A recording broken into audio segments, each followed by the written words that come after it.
A paz do Senhor, meus irmãos, minhas irmãs, sejam muito bem-vindos ao nosso canal É Tempo de Ensinar EBD, um canal exclusivo para os amantes da Escola Bíblica Dominical. Você já me conhece, eu sou Adriano Ricobelo, sou presbítero da Assembleia de Deus aqui da cidade de Franca, interior de São Paulo. Também ministro aulas na Escola Bíblica Dominical.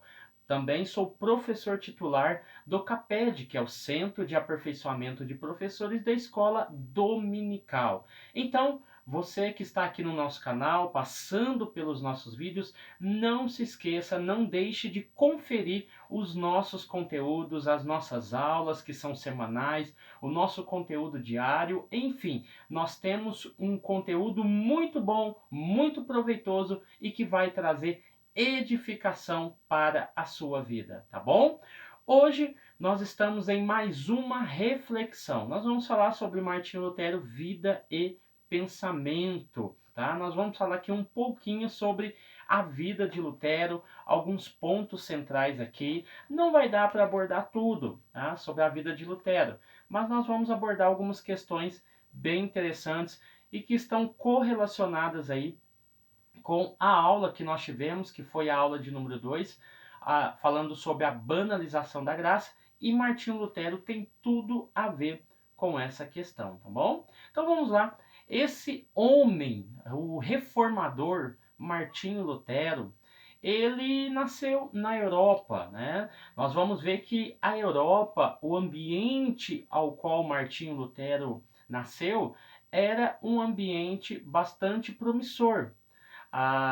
Nós viemos aí de um período ao qual o renascentismo havia e estava bem aflorado nesse período, né? Porque o renascentismo fala aí dessa admiração pela cultura clássica grega e latina e também, né, sobre as fontes da antiguidade, sobre os escritos mais antigos. Então, é uma volta às fontes, na verdade. Então, Martinho Lutero nasce nesse ambiente, um ambiente geopolítico bastante desafiador, porque a Europa estava passando por um período ao qual a descoberta de outros povos, de outros continentes, de outras civilizações estavam acontecendo de maneira frenética, né? Com os portugueses, com também os espanhóis, tudo a mando do Papa, com a bula papal na mão, os descobridores iam, achavam essas terras, se eram habitadas ou não, a partir daquele momento pertenciam à coroa, tá?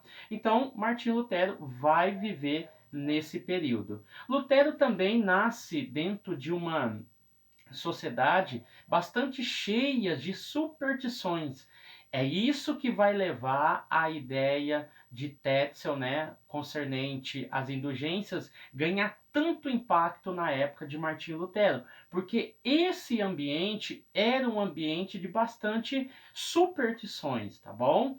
Um pouquinho sobre a vida de Lutero, quando nós analisamos aqui, nós vamos ver que Martinho Lutero, ele recebeu o grau de bacharel em 1502, tá? E ele recebe também o mestrado, né, em artes em 1505. Então você vai ver que a vida intelectual de Lutero era uma vida bastante frenética, tá? Nós vamos ver que Lutero professou seus votos de monge em 1506, tá bom? E no ano seguinte ele já foi ordenado a sacerdote. Então assim você vê que é uma ascensão muito grande, tá?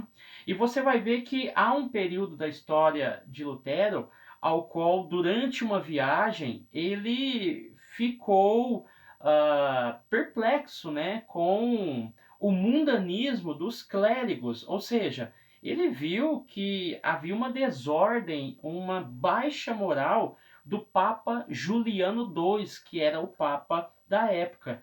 Em 1511, você vai ver que ele foi enviado de volta para Wittenberg, cidade ao qual posteriormente ele haveria de pregar as 95 teses na porta da Igreja de Todos os Santos. E quando ele volta, ele completa os seus estudos em doutorado em teologia, tá bom? Em outubro de 1512, né? Então você vai ver aí uma ascensão muito grande na vida de Lutero, tá? Então, essa decepção que ele teve quando ele viajou para Roma começou a criar um ambiente incomodativo dentro de Lutero.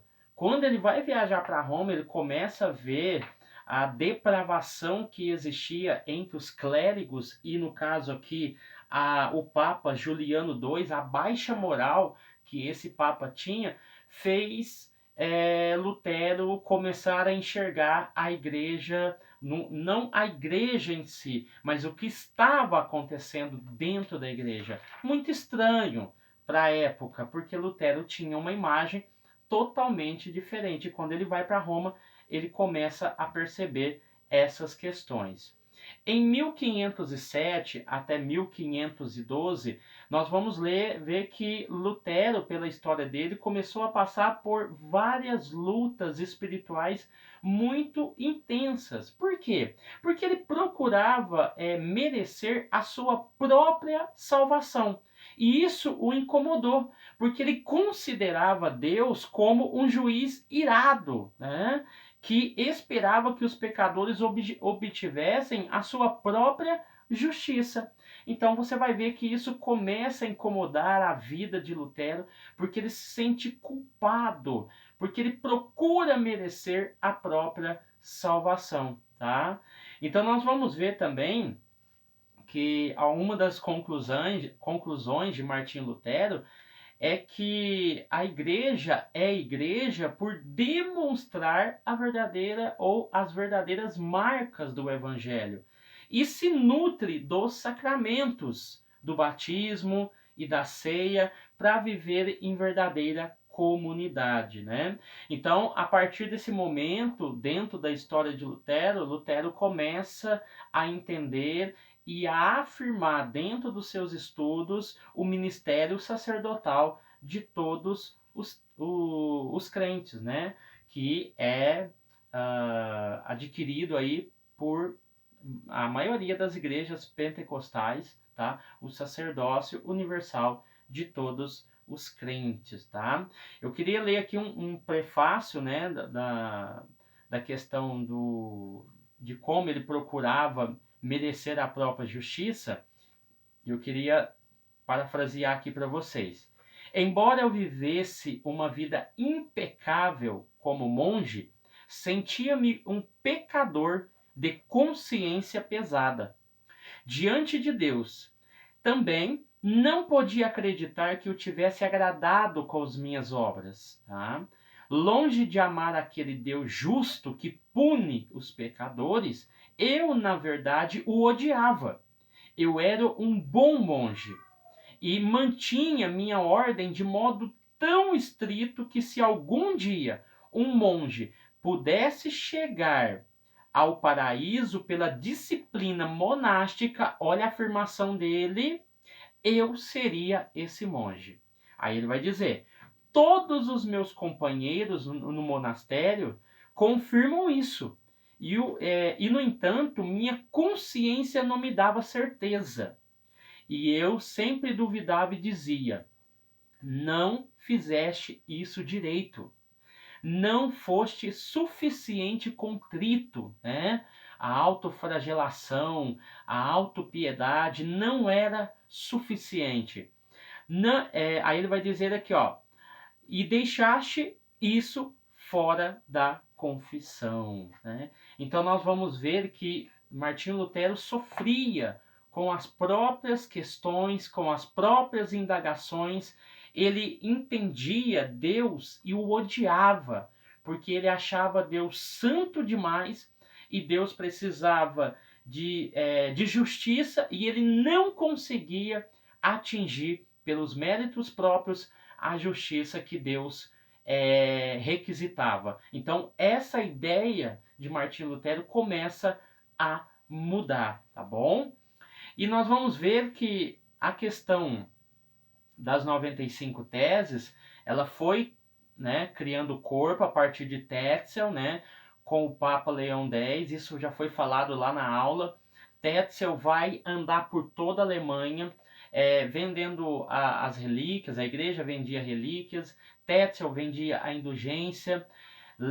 Se você olhar um pouco antes da história, isso já havia acontecido com as Sete Cruzadas, ao qual o Papa garantia salvação e também garantia a saída da pessoa do purgatório através da ida da pessoa para a Guerra das Cruzadas. E com isso ia muitas mães, muitas crianças, muitos homens que mal conseguiam e sabiam lidar ou manusear uma arma ou um escudo. Então isso causou muitas baixas, muitas mortes, e agora nós vamos ver a história acontecendo novamente, mas de outra forma. Tetzel, ele vai percorrer a Alemanha falando sobre as indulgências, sobre essa bênção papal ao qual é comprada, e Martinho Lutero fica indignado com Tetzel. E você vai ver que em 1517, a decretação de uma bula do Papa Leão X que promulgava uma das mais notáveis vendas de indulgências já vistas na Europa. E isso tudo era para quê? Para construir, na verdade, reconstruir a Basílica de São Pedro, porque a Basílica de São Pedro ela já estava em ruínas, precisava de reformar. Então eles vão reconstruir a Basílica de São Pedro, e com isso eles precisam de dinheiro, e com isso também eles têm uma grande ideia: vamos vender indulgências. Então você vai ver que na bula o Papa estabelecia que aqueles que contribuíssem para a construção da Catedral de São Pedro em Roma receberiam de Deus o perdão total de todos os seus pecados, né? Para efetivar o negócio, Leão X propôs acordo com a França e com a Inglaterra, e também com os banqueiros alemães, tá bom? Nós vamos ver aqui que, escandalizado com toda essa questão, nós vamos ver Martinho Lutero no dia 31 de outubro de 1517. Ele fixou as 95 teses na porta da Igreja de Todos os Santos, na cidade de Wittenberg, aonde ele residia. E com isso, ele queria uma resposta plausível e bíblica da igreja concernente à venda de indulgência. Isso gerou aí, a atitude de Lutero gerou uma tempestade de protestos contra a vendas de indulgências, né? Até que em 1520, Martinho Lutero pega uma bula papal e queima na fogueira. E com isso é o estupim de 1517, 1520 acontece isso. E é o estupim para que a igreja excomungue Martinho Lutero, e com isso nós temos aí o início da Reforma Protestante. Lembrando que na aula nós já falamos um pouco sobre os pré-reformadores, tais eles como Savonarola, John Wycliffe e também João Hus, tá bom? Então nós vamos ver e nós vamos encerrar aqui nesse ponto, mostrando a importância, um pouco da vida e um pouco da obra de Martinho Lutero, e como ele foi importante para a igreja. Fecho com uma frase que eu falei na aula e também falei quando eu ministrei a aula de história, né?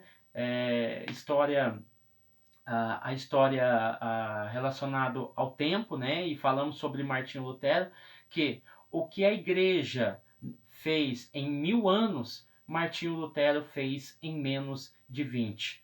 A igreja demorou 20 anos para conquistar o mundo, da época, o mundo europeu. Agora, Martinho Lutero, em 20 anos, ele faz um reboliço em toda a Europa. E assim nós terminamos essa bela história de Martinho Lutero, e por causa dele nós estamos aqui falando sobre ele, pregando e ensinando muitas coisas, muitas doutrinas que foram primeiramente estabelecidas por ele, tá bom? Deus abençoe você, Deus abençoe sua casa, e até o próximo vídeo, em nome de Jesus.